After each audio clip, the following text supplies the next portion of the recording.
everyone, welcome to my channel Physics by Neetu. Today we will discuss one important numerical based on LR circuit.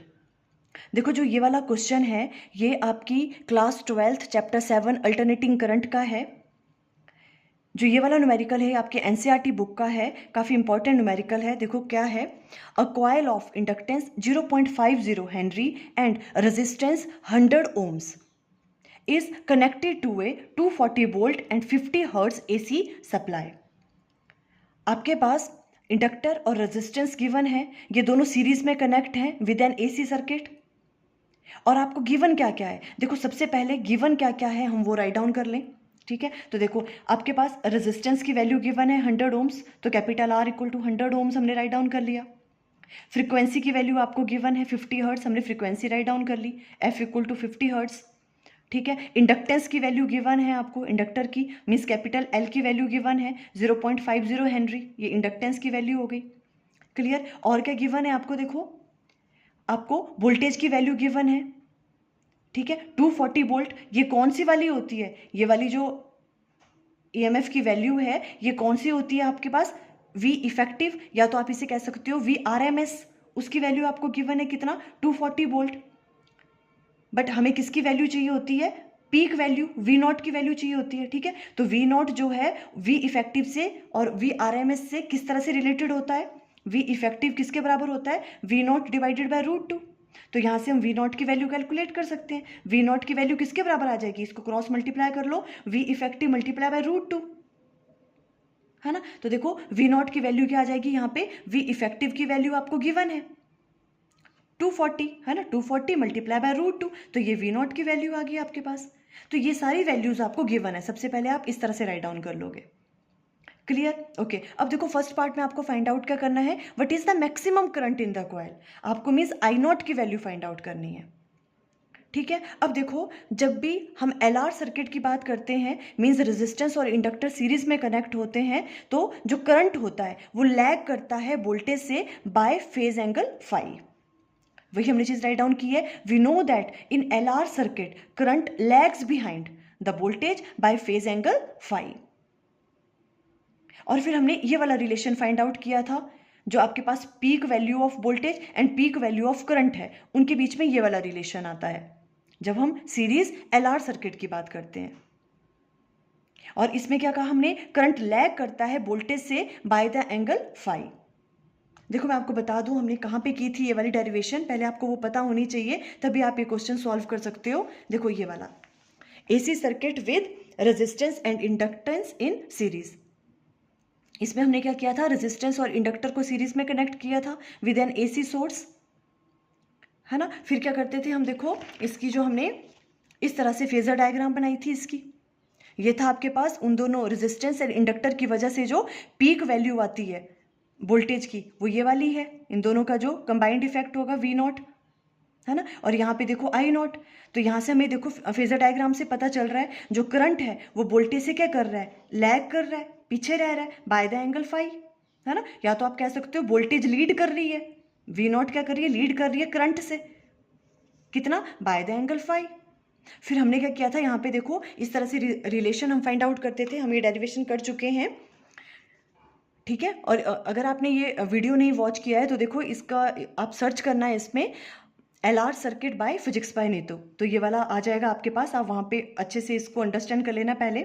अब देखो V0 की value किसके बराबर आई थी हमारे पास, ये वाली I0, और अंदर क्या आ जाता है R² प्लस XL² का अंडर रूट, और XL क्या होता था, इंडक्टिव रिएक्टेंस, और इसकी वैल्यू किसके बराबर होती थी, ओमेगा इंटू L के बराबर, है ना। तो यही रिलेशन हम फाइंड आउट कर, इसी रिलेशन का यूज करेंगे हम, और I0 की वैल्यू कैलकुलेट कर लेंगे, हमें पीक वैल्यू ऑफ करंट की वैल्यू कैलकुलेट करनी है क्वेश्चन में।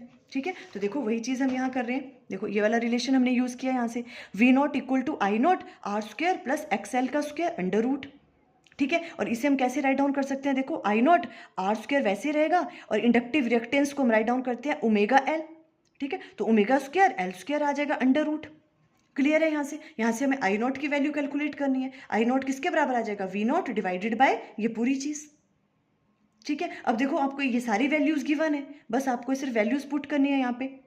ठीक है, V0 वैसे रह गया डिवाइडेड बाय देखो R² प्लस, अब देखो ओमेगा को हम राइट डाउन कर सकते हैं किस तरह से, ओमेगा इक्वल टू होता है 2 पाई एफ, किसके बराबर होता है 2 पाई एफ। तो ओमेगा स्क्वायर करना है तो 2 पाई एफ की वैल्यू क्या आ जाएगी, 2 2 ज़ा 4, 4 पाई स्क्वायर एफ स्क्वायर। ये क्लियर हुआ किस तरह से आया, बिकॉज ओमेगा किसके बराबर होता है, ओमेगा इक्वल टू होता है 2 पाई एफ के बराबर, है ना। इसका स्क्वायर कर देंगे तो ये वाली चीज़ आ जाएगी और साथ में एल स्क्वायर से मल्टीप्लाई कर लेंगे।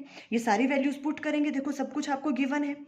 वी नॉट की वैल्यू देखो 240 multiply by √2 divided by R square, R आपके पास क्या है 100, है ना। तो 100 का square plus 4 pi square multiply by frequency कितनी दे रखी है आपको 50, 50 का square multiply by L square, inductance की वैल्यू गिवन है 0.50, इसका स्क्वायर कर लिया, है ना। होल अंडर रूट है तो इसके बाहर हमने 1/2 राइट डाउन कर लिया यहाँ पे। क्लियर।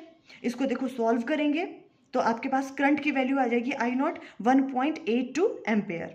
इस तरह से आप किसकी वैल्यू कैलकुलेट कर लोगे यहाँ पे, पीक वैल्यू ऑफ करंट की। क्लियर हुआ आपको ये, ओके। अब देखो सेकंड पार्ट में ये क्या पूछ रहे हैं, what is the time lag between the voltage maximum and the current maximum.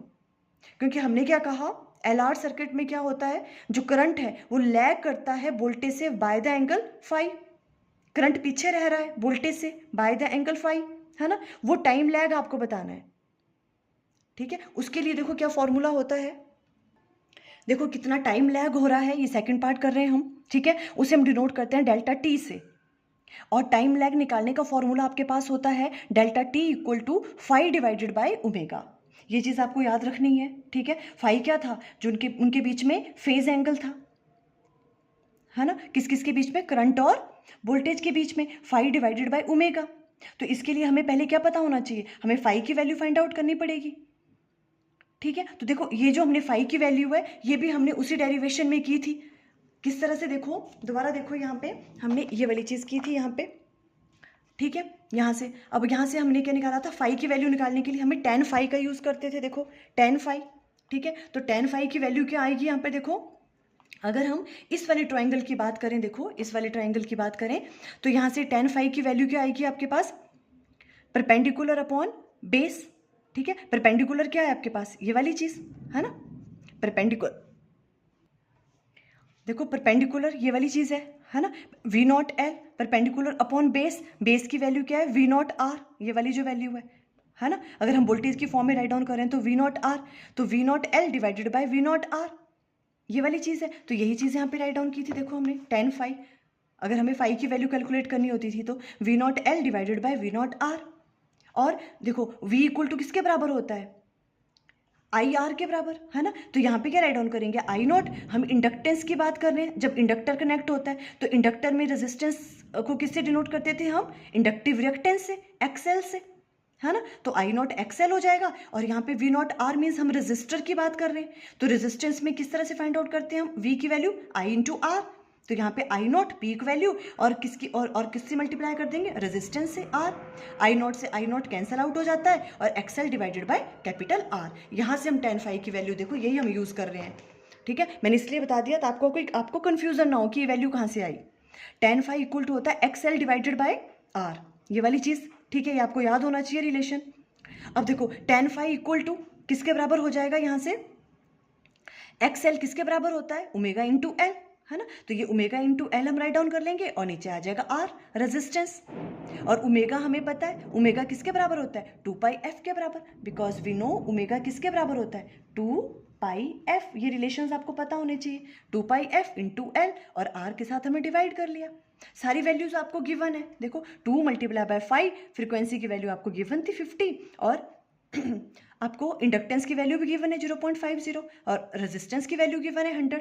सारी चीज़ें सॉल्व करेंगे, tan फाई की वैल्यू ये वाली आ जाएगी, ठीक है। यहाँ से आप फाई की वैल्यू कैलकुलेट कर लोगे, tan इनवर्स की वैल्यू, ठीक है। tan इनवर्स की वैल्यू क्या आ जाएगी, देखो यहाँ पे ये सॉल्व करके 57.5, ये डिग्री में आ रहा है, ठीक है। और हमें तो किस में चाहिए होती है, जब आपके पास फाई की वैल्यू है ये डिग्री में आ रही है, देखो डिग्री से हमें किस में कन्वर्ट करना होता है, रेडियन में।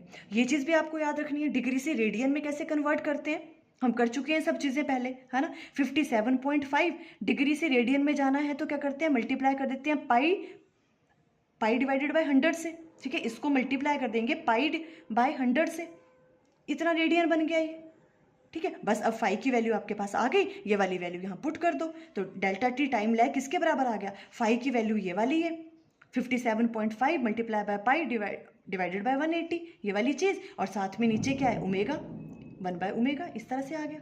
ठीक है, ओमेगा को हम राइट डाउन कर सकते हैं 2πf के बराबर। ये सारी वैल्यूज आपको गिवन है, देखो, है ना। देखो यहाँ से पाई कैंसिल आउट हो जाएगा, ये पाई से पाई क्या हो गया, कैंसिल आउट हो गया।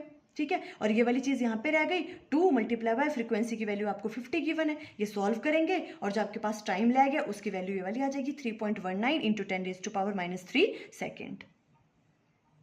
क्लियर है। ये देखो, अगर टाइम लैग आपको निकालने को आए तो आप इस तरह से निकालोगे, फाई डिवाइडेड बाय ओमेगा, और फाई की वैल्यू 10 फाई आपको इस तरह से निकाल के इस तरह से सॉल्व करना है आपने फॉर्मूला लगा के। आई थिंक आपको क्लियर हो गया। Okay, thank you.